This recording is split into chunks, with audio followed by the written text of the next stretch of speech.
And we go now to Arkansas Republican Senator Tom Cotton, who was a regular on the 2022 campaign trail boosting GOP candidates. He's out with a new book called Only the Strong, and he joins us this morning from McLean, Virginia. Good morning to you, Senator. And on this Veterans Day weekend, I do want to thank you for your past military service. Well, thank you, Margaret. That's kind of you. And thanks to all our veterans for their service in all of our nation's wars. Let me get to the story of the moment. Democrats faced historic headwinds. 8 out of 10 Americans said they felt it was out of control. Republicans had issues like economy and crime really break in their favor. President Biden has a low approval rating. How did Republicans end up with this complete disappointment?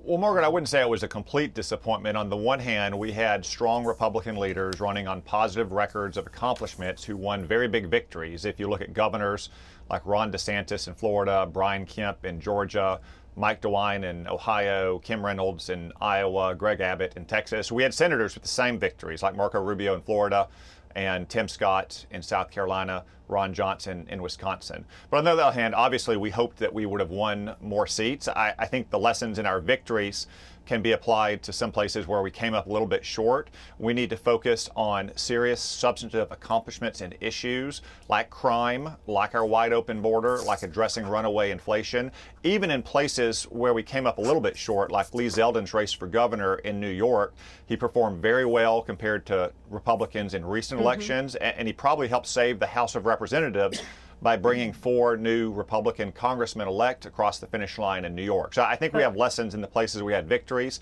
that we can apply to places where we were disappointed. Sure, but you lost the ball game in the Senate. Karl Rove blamed candidate quality and specifically put the blame on former President Trump. He said Mr. Trump turned what should have been a referendum on Mr. Biden's terrible record into a choice between himself and the current president. As in 2020, lots of voters chose Mr. Biden. Should Mr. Trump remain the leader of the Republican Party?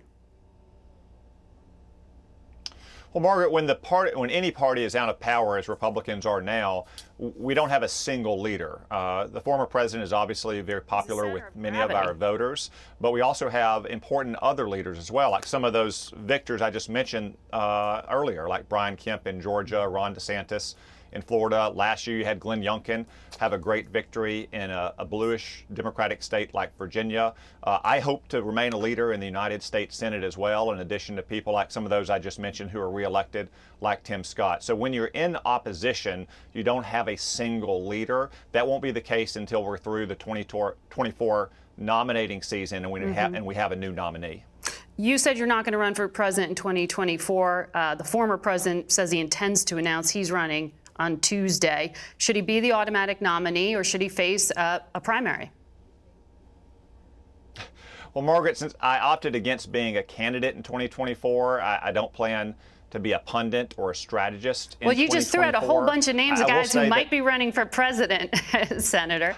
Are you endorsing them? I know almost all of them personally, and I respect their accomplishments, not just their big victories on Tuesday or last year in Glenn's case, but also their accomplishments in office. But, I know everyone already wants to focus on 2024.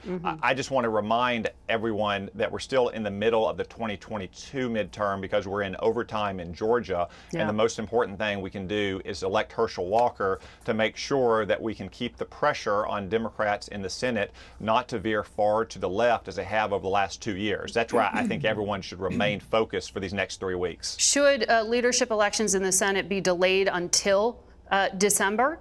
And should Mitch McConnell remain as a Republican leader in the Senate? Well, I don't see why we would delay the election since all 5 or 6 of our leadership elections are uncontested. The great wrestling champion Ric Flair used to say, to be the man, you got to beat the man. And so far, no one's had the nerve to step forward and challenge Senator McConnell. So I support Senator McConnell. I support the other slate of candidates for our leadership elections. I think it's better that we move forward with these elections so we can focus again on the Georgia runoff.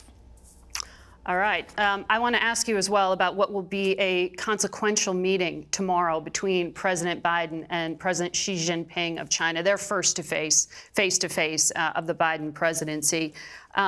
Mr. Biden says he wants to talk through red lines to understand critical interests. Can the U.S. avoid conflict with China at this point? We want to avoid conflict with China, most certainly in the military sense. I don't think we can avoid conflict and tension in the terms of diplomatic and economic and political competition. I would urge the president to be very firm in drawing those red lines. We don't want to see a repeat of what happened last summer in Russia when Vladimir Putin walked away from their summit in Europe, tempted to go for the jugular in Ukraine, especially a month later after the collapse in Afghanistan, or a replay of something I write about in my new book, Only the Strong, of the disastrous Vienna summit in 1961 between John Kennedy and Nikita Khrushchev, which encouraged Russian leaders to rampage all around the world for the next year. So I hope the president is very clear in drawing red lines, for instance, saying that the recent rule against China using American semiconductor technology is only the first step. I hope he's very clear about Taiwan, that we'll continue to arm Taiwan so it can defend itself, and if China goes for the jugular in Taiwan, then we will come to their aid. That's the simplest way to avoid military conflict, is to be clear and firm up front. But what would you recommend in terms of China not going for the jugular, but a slow strangulation to take over Taiwan, which I know you know is one of the scenarios national security officials are concerned about? Well, the simplest thing we can do for Taiwan is what we should have started doing for Ukraine before Russia invaded Ukraine, is to provide them with the weaponry that they need to stop an invasion.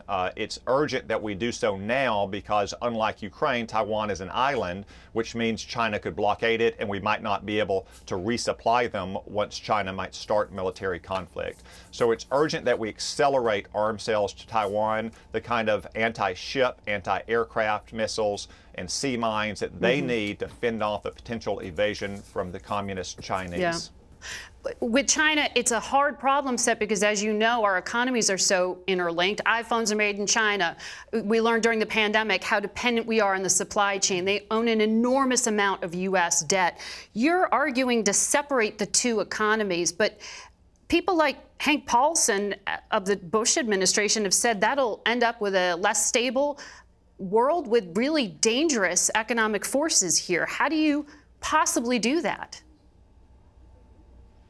Well, Margaret, as I write in Only the Strong, it was a bad mistake by leaders in both parties going back 30 years to allow China to get itself so entangled in the United States and to allow us to become so economically dependent in so many ways, whether it's things like high-tech electronic equipment or low-tech basic pharmaceutical ingredients or medical equipment. What I say in Only the Strong is that we should try to decouple in a strategic sense so we don't harm our own people, but we're no longer dependent on those critical sectors that we depend on to keep ourselves safe, healthy, and prosperous. It's one thing if Americans buy, say, children's toys or plastic Christmas trees from China. It's another thing if China has the market cornered on things like basic pharmaceutical ingredients or the rare earth elements that are so vital to all modern electronics. We have to do so in a smart way, but we have to be aggressive and quick about it. We'll watch to see if there's congressional action on any of that. Senator, thank you for your time today.